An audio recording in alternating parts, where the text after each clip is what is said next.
کہ کب اس نے کہا تھا کہ میں ایمان لاتا ہوں؟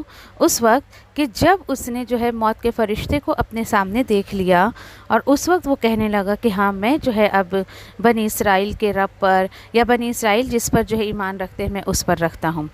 تو یاد رکھیں اس وقت اس کا ایمان لانا قابل قبول نہیں، اور کوئی فائدہ نہیں کہ اس وقت وہ ایمان لے کر آیا۔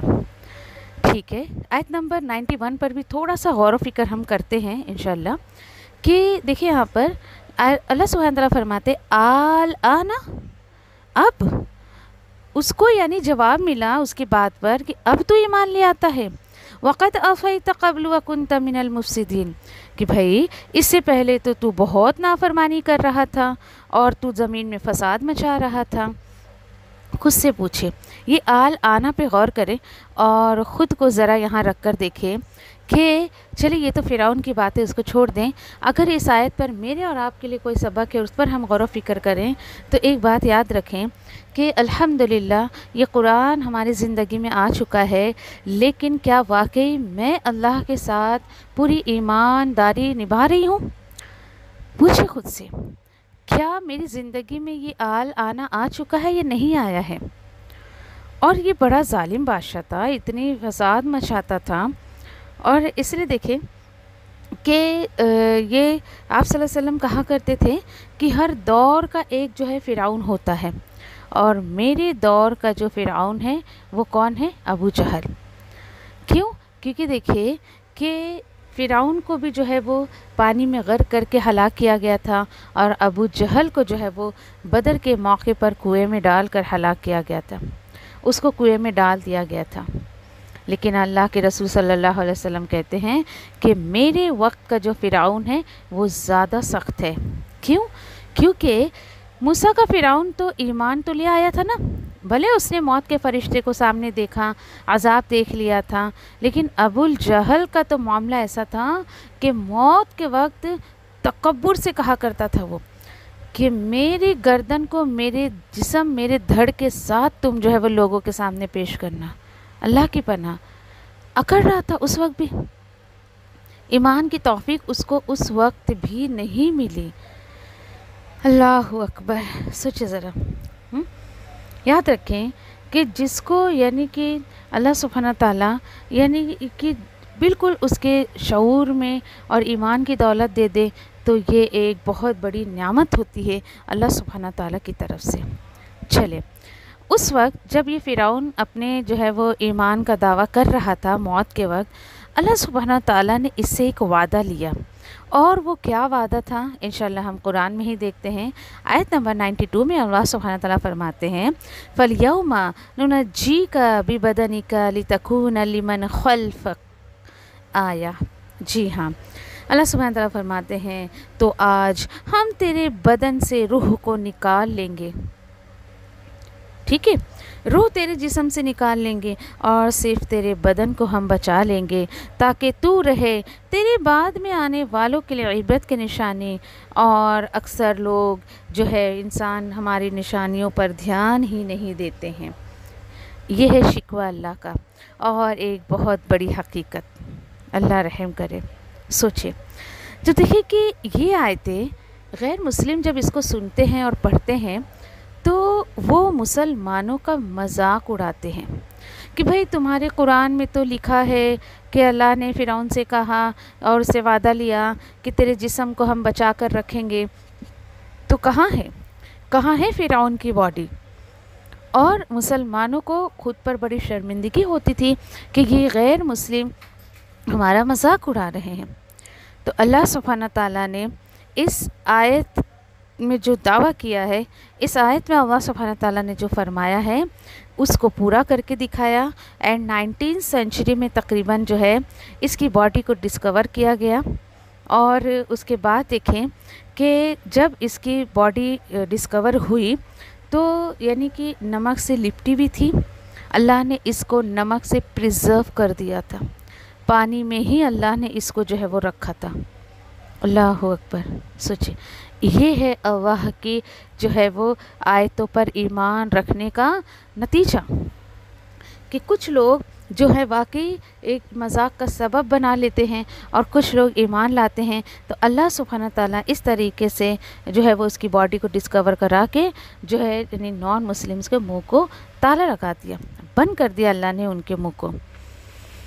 اور آج دیکھیں کہ جب اس کو ڈسکور کیا گیا تو اللہ نے کہا کہ بھائی ہم تو تجھے تیرے بدن کو عبرت کا سبب بنائیں گے، لیکن لوگوں نے کیا حال کیا اس کے ساتھ؟ جب اس کی باڈی ملی تو باقاعدہ لوگ جو ہے الگ الگ ملکوں میں اس کو ہائر کرتے ہیں، اس کو کیا اس کی باڈی کو میوزیم میں باقاعدہ سجاتے ہیں، باقاعدہ ایک کوئی یعنی بڑی جگہ پر ایک روم بک کیا جاتا ہے، اس کی باڈی کو ایز اے ڈسپلے مطلب رکھا جاتا ہے، چارجز لیا جاتا ہے اور پھر بھاری رقم لے کر اور جو ہے اس کی باڈی کو دکھایا جاتا ہے۔ نعوذ باللہ۔ سوچیں اللہ نے جس کو عبرت بنایا، اللہ کی نشانی اللہ نے اس کو بنائی، لوگوں نے نعوذ باللہ اس کو ہیرو بنا دیا۔ جی، ہمیں اس کا نام دے کر اس کو ہیرو بنا دیا۔ یاد رکھیں کبھی بھی آپ اپنے مال کو اپنے پیسوں کے ایسی چیزوں میں خرچ نہ کریں۔ کیوں؟ الحمدللہ ایمان ہے ہمارا آیتوں پر، مجھے اور آپ کو جا کر کہ بھائی چلو یہ آیت صحیح ہے یا نہیں ہے ہم جا کے دیکھتے ہیں، کبھی نہیں۔ اپنے ایمان کو اس طریقے سے جو ہے آپ کم نہ کریں یا اس میں شک و شبہ نہ رکھیں۔ جب اللہ نے کہہ دیا بھائی تیرے بدن کو میں سیف کر کے رکھوں گا تو اللہ نے رکھا ہے، الحمدللہ۔ چلے پھر اس کے بعد دیکھیں کہ یہاں پر اس کی باڈی کو جو ہے وہ ڈسکور کر لیا گیا سب کچھ، اور اللہ نے یہ کر کے دکھا دیا۔ آپ ذرا غور کریں، فرعون کے ڈوبنے کی جو اسٹوری ہے وہ نبی کریم صلی اللہ علیہ وسلم کو بتائی جا رہی ہے کہ اس کے کیا حالات تھے، کیسے اللہ نے اس کو ڈبویا، اور یہ اس وقت سنایا جا رہا ہے جب مکہ والے نبی کریم صلی اللہ علیہ وسلم کو بہت پریشان کر رہے تھے، ان کے دین کے کام میں بہت زیادہ جو رکاوٹیں ڈال رہے تھے، تو نبی کریم صلی اللہ علیہ وسلم کو جو ہے وہ فرعون کی کہانی سنائی جا رہی ہے کہ ڈونٹ وری، جیسے موسیٰ علیہ السلام کو میں نے غالب کیا، وہ سکسیس ہوئے، ویسے آپ بھی سکسیس ہوئیں گے۔ آپ کے ٹائم کے بھی سارے فرعون اسی طریقے سے جو ہے وہ مارے جائیں گے، یہ اللہ کا وعدہ تھا۔ پھر اس کے بعد دیکھیں کہ موسیٰ علیہ السلام نے پیچھے جیسے میں بتا چکی، ایک بار پھر بتا دوں کہ موسیٰ علیہ السلام نے جو ہے ان کے لیے بد دعا کی تھی کہ اللہ ان کو مٹا دے، اور تمس کے بارے میں نے آپ کو بتایا کہ یہ کیا ہوتا ہے، پوری طریقے سے نہیں مٹانا، انسان کا کچھ حصہ باقی رہ جانا۔ تو ہم نے دیکھا کہ کیسے اللہ سبحانہ تعالیٰ نے جو ہے وہ اس کے بدن کو بچا کے رکھا، اس کی حویلی، اس کی مال و دولت، شان و شوکت، سب پیچھے کے لوگ جو ہے اس پہ مزے کر رہے تھے، پیچھے کے لوگ اس کو استعمال کر رہے تھے، اور اثرات اللہ نے باقی رکھا تھا۔ اور اسی کے ساتھ ساتھ دیکھیں کہ وہ خود تو مر گیا لیکن اس کی شان و شوکت سب وہاں پر رہی، اور اس کا دل اتنا سخت تھا کہ یعنی کہ یہ مرتے دم تک، یعنی جس وقت اس نے موت کو سامنے دیکھ لیا تھا اس وقت پھر اس کو جو ہے یعنی عذاب دیکھ کر ایمان لایا، اور اس کا دل اتنا سخت، یعنی کہ موسیٰ علیہ السلام کی بد دعا کا نتیجہ تھا یہ۔ اللہ رحم کرے۔ سوچے اللہ تعالیٰ کہہ رہے ہیں کہ میں تجھے عبرت بنا دوں گا لوگوں کے لیے۔ تو یاد رکھیں اللہ کو بڑائی، تکبر بالکل پسند نہیں ہے، اور اپنے پیسوں کو، اپنے مال کو ایسی چیزوں پر کبھی خرچ نہ کرے۔ اور اس طریقے سے اللہ سبحانہ تعالیٰ نے کہا کہ اکثر لوگ جو ہے ہماری آیتوں پر دھیان ہی نہیں دیتے ہیں۔ کس طریقے سے دھیان نہیں دیتے ہیں؟ یہی جو میں نے آپ سے بتایا کہ اللہ نے اس کو عبرت کا سبب بنایا، سامان بنایا، اور ان لوگوں نے کیا کیا، اس کو میوزیم میں سجا سجا کر پیسے کمانے کا ایک ذریعہ بنا لیا۔ استغفر اللہ۔ تو اللہ سے دعا کریں کہ کبھی بھی ہمارے مال، ہمارا وقت یا ہماری صحت ایسے کاموں میں نہ لگے جو دین کو نقصان پہنچائے، جو ہے وہ دین میں روڑے اٹکائے، بلکہ اللہ کی نشانیوں کو دیکھ کر ہمیں عبرت لینا چاہیے۔ الحمدللہ آیت نمبر 92 تک ہمارا ہو گیا۔ جزاکم اللہ خیر، وآخر دعوانین الحمدللہ رب العالمین۔ سبحان اللہ وبحمدہ، سبحانک اللہم وبحمدک، نشہد ان لا الہ الا انت، نستغفرک ونتوب الیک، ربنا تقبل منا انک انت السمیع العلیم وتب علینا انک انت التواب الرحیم۔ آمین۔